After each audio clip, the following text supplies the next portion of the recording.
Situada nos planaltos do sul do Brasil, Curitiba, a capital do Paraná, inclui-se hoje entre as principais cidades brasileiras. Sua fundação remonta ao século XVII por exploradores portugueses que subiram a serra em busca de ouro. Boa parte do ano, o clima é frio, chuvoso. A paisagem lembra pouco a tropicalidade dominante mais ao norte. Trata-se de um centro administrativo, comercial e industrial, ponto de convergência e de passagem entre o sul e o sudeste, entre o mar e o interior.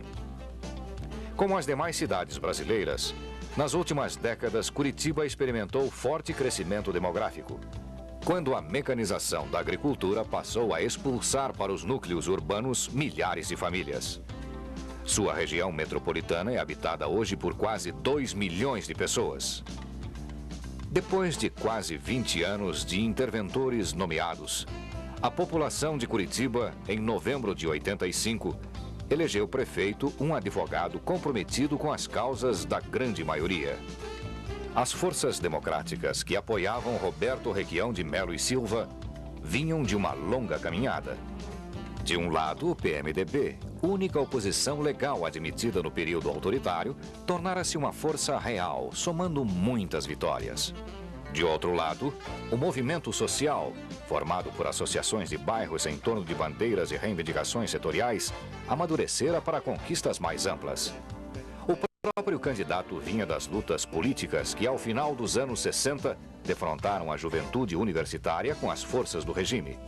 Em 85, escolhido pela convenção do PMDB como candidato à prefeitura, levaria ao conjunto da população da capital a ideia de uma administração estreitamente comprometida com mudanças profundas na qualidade de vida. Tendo pela frente um mandato de 3 anos, o novo administrador deixaria claro já em seu discurso de posse as novas prioridades. Vamos investir nas obras de alcance social, afirmava então, anunciando como primeira missão a descentralização da máquina administrativa e o lançamento de um conjunto de programas de alcance social envolvendo os segmentos mais despossuídos da população. Queremos uma nova Curitiba, justa e democrática. Centenas de milhares de pessoas passaram a participar de muitas das etapas de governo, através de suas associações e lideranças, que imprimiram a marca da vontade popular nos programas seguintes.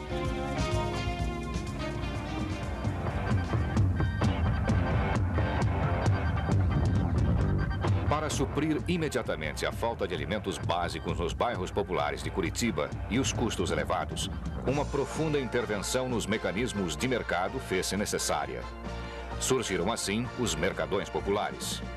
300 mil pessoas com renda até 3 salários mínimos são atendidos por uma frota de ônibus especialmente adaptados, que levam a mais de 30 pontos da cidade a cada 15 dias uma cesta básica de alimentos. Os mercadões foram viabilizados mediante a organização das duas pontas do mercado, os produtores e os consumidores, em torno de associações e passando por cima do intermediário. Resultado: os preços até 50% mais baixos do que os preços correntes no mercado.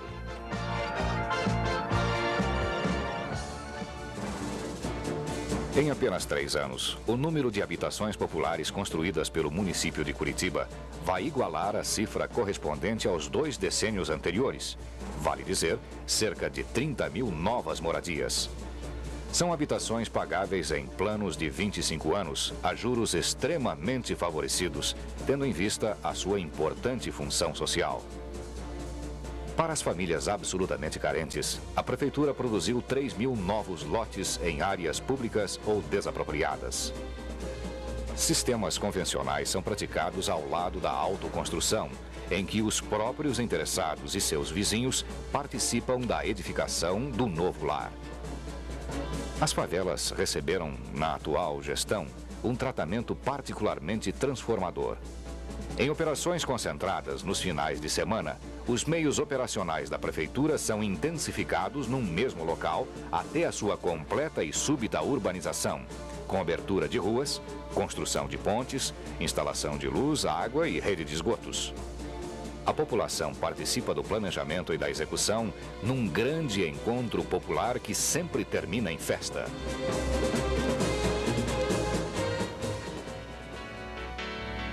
A nova administração deu à questão do saneamento uma solução rápida, prática, que economiza recursos. 75% das habitações não dispunham de rede de esgotos. Muitos conviviam com a terrível realidade das valas a céu aberto. A administração montou a sua própria fábrica de manilhas, reduzindo em até 60% o custo por peça. A produção diária é de 4.000 manilhas, que são instaladas gratuitamente pela Prefeitura em conjunto com os moradores. Desde o início da gestão, 272 quilômetros de manilhas já foram fabricados e instalados. A meta para o triênio é de 800 quilômetros. A rede de esgotos da cidade de Curitiba caminha rapidamente para ser a mais completa do Brasil.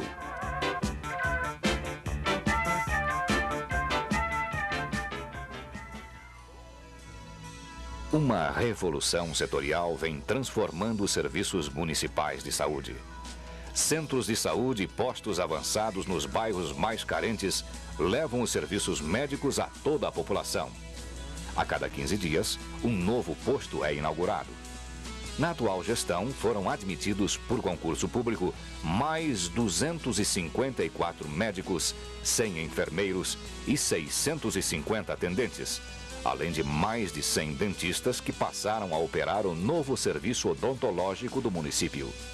A diretriz de atendimento adotada pela Secretaria da Saúde assegura à população os serviços básicos com a pediatria, a odontologia, a clínica geral para adultos, o atendimento à gestante e à lactente, com o encaminhamento dos casos especializados aos serviços estaduais e federais.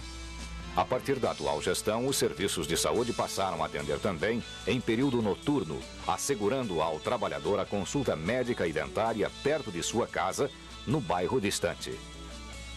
Valoriza-se a permanência dos profissionais nos mesmos postos, dentro de uma filosofia de trabalho que se aproxima da antiga noção do médico da família.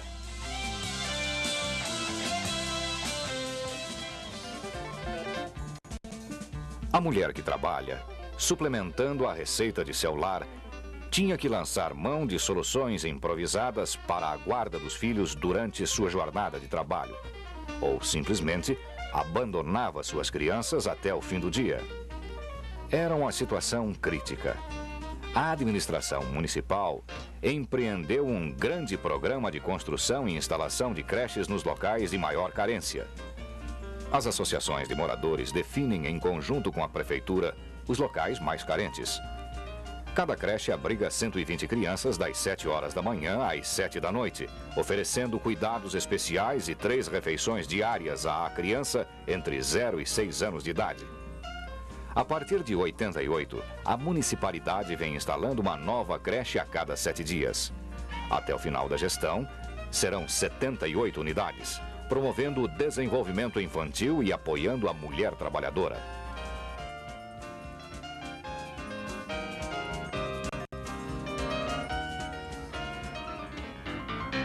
As transformações induzidas pela administração de Curitiba alcançaram também a área da educação básica, que dentro do Sistema Brasileiro de Divisão de Competência é responsabilidade dos municípios.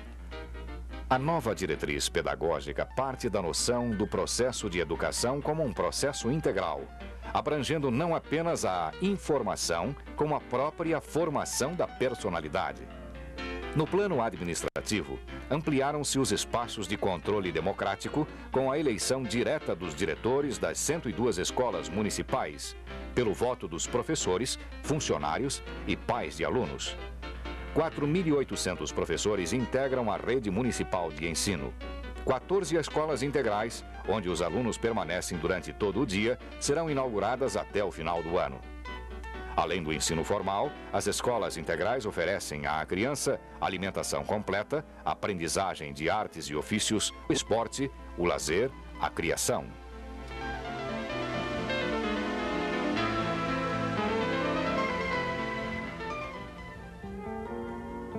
Um dos maiores problemas sociais brasileiros é a infância abandonada.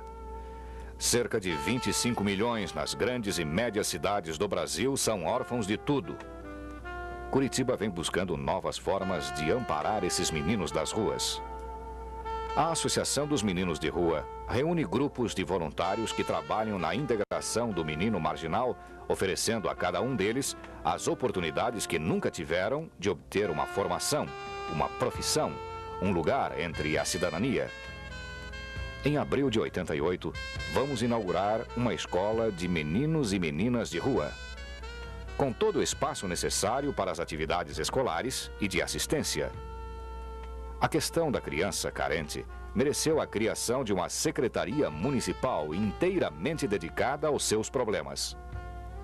Restaurantes gratuitos, lavanderias, Casa das Meninas, Casa dos Pequenos Jornaleiros são administrados por esta secretaria dentro da diretriz de assegurar a todas as pessoas de todas as idades o pleno exercício dos seus direitos.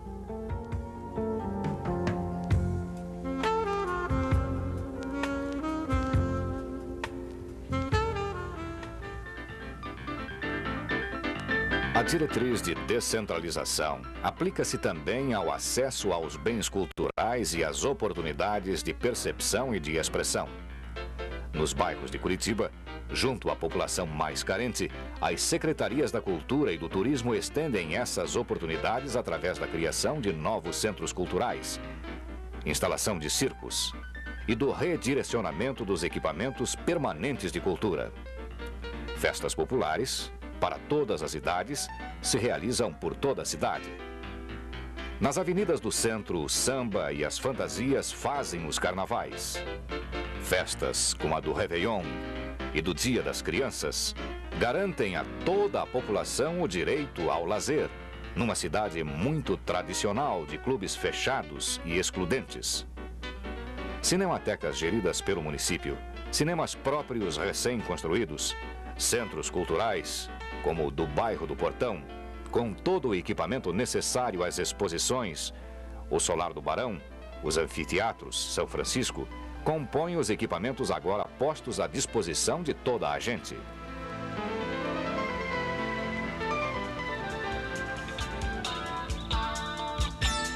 As mudanças produzidas pela atual gestão no sistema de transporte coletivo estão sendo atentamente observadas pelas prefeituras do Brasil inteiro e do exterior, por se tratar de uma das áreas mais críticas na vida das cidades e pela originalidade da solução adotada em Curitiba. 9 empresas particulares possuíam uma frota de mais de 1.000 veículos, com a tarefa de transportar mais de 1 milhão de passageiros por dia. O custo da tarifa subia constantemente. Os serviços eram precários, a frota obsoleta, as fraudes constantes com a retirada de veículos das linhas. A administração de Roberto Requião rompeu os contratos obtidos ilegalmente pelas empresas com os governos anteriores. Transformou sua relação de concessionárias em simples permissionárias. Criou um conselho de usuários para a fiscalização dos critérios de gerenciamento e operação do sistema. A partir deste momento, em meados de 87, a prefeitura assumiu a receita das tarifas que constituíam fonte de enorme receita apropriada por aqueles grupos privados, passando a remunerá-las por quilômetro rodado, quando antes recebiam por número de passageiros. Os resultados se fizeram sentir rapidamente.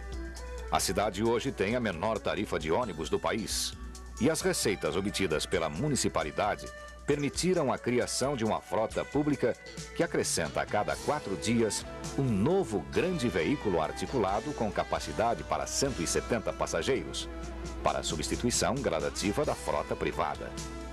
Com a implantação do sistema de Vale Transporte, nenhum trabalhador gasta mais que 6% de seu salário para ir e vir do trabalho.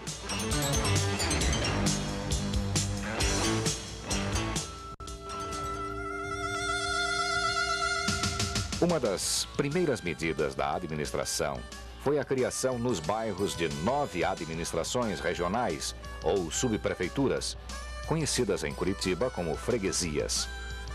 Elas são um instrumento por excelência da diretriz da descentralização. Não há burocracia. As decisões são rápidas. A execução imediata.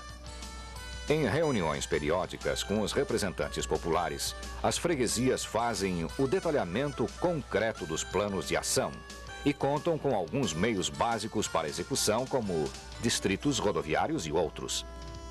Nas freguesias, funciona um tribunal de pequenas causas, administrado pelo Poder Judiciário, com rito sumário e decisão imediata das pendências entre moradores. O controle da administração pelos moradores tem um instrumento flexível e desburocratizado. É a figura do ombudsman, ouvidor municipal, que representa o cidadão contra atos do município ou dos servidores públicos que o prejudicam. Num quadro geral de crise administrativa e financeira das municipalidades, Curitiba passou a depender menos de repasses dos recursos dos níveis estadual e federal e implantou uma política tributária mais justa, que taxa menos a quem menos tem.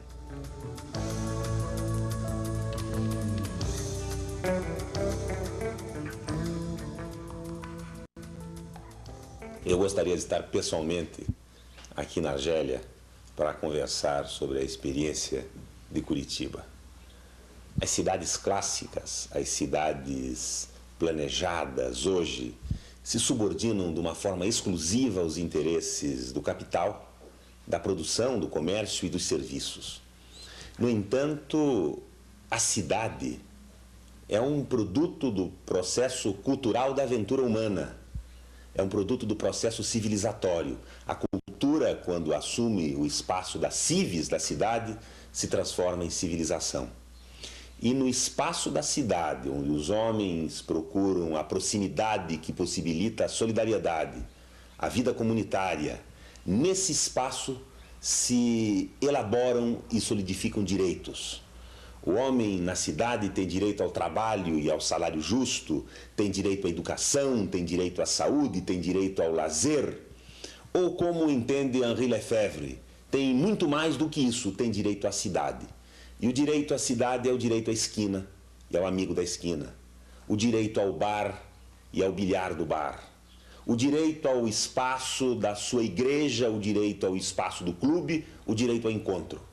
Não mais a cidade planejada para usar o homem como uma mercadoria, utilizado no seu trabalho e marginalizado nas periferias, mas a cidade planejada para a vida, a cidade planejada em função das pessoas e das características do processo cultural e civilizatório. Uma cidade assim estamos tentando construir em Curitiba. Não uma grande máquina autarquizada, com espaços especializados, mas uma cidade-aldeia, onde as pessoas possam morar e viver no bairro em que escolheram para construir a sua casa, onde tenham a possibilidade de trabalho perto do lugar onde moram, a possibilidade de educar os seus filhos, a praça da esquina, que muda a qualidade do dia a dia da vida do cidadão. Evidentemente que as cidades devem ter um macroplanejamento, um planejamento que inclua espaços especializados para indústrias que exijam grandes plantas que sejam poluentes, mas basicamente a cidade tem que vestir o homem como a concha veste o molusco de um caracol. Ela tem que ser confortável e se subordinar aos seus desejos. Enfim, Curitiba diz hoje um não à cidade planejada de cima para baixo, à cidade tecnocrática. Ela subordina os técnicos à vontade e ao processo civilizatório do seu povo. A cidade deve ser o produto da inteligência, da criatividade e da cultura de todos nós.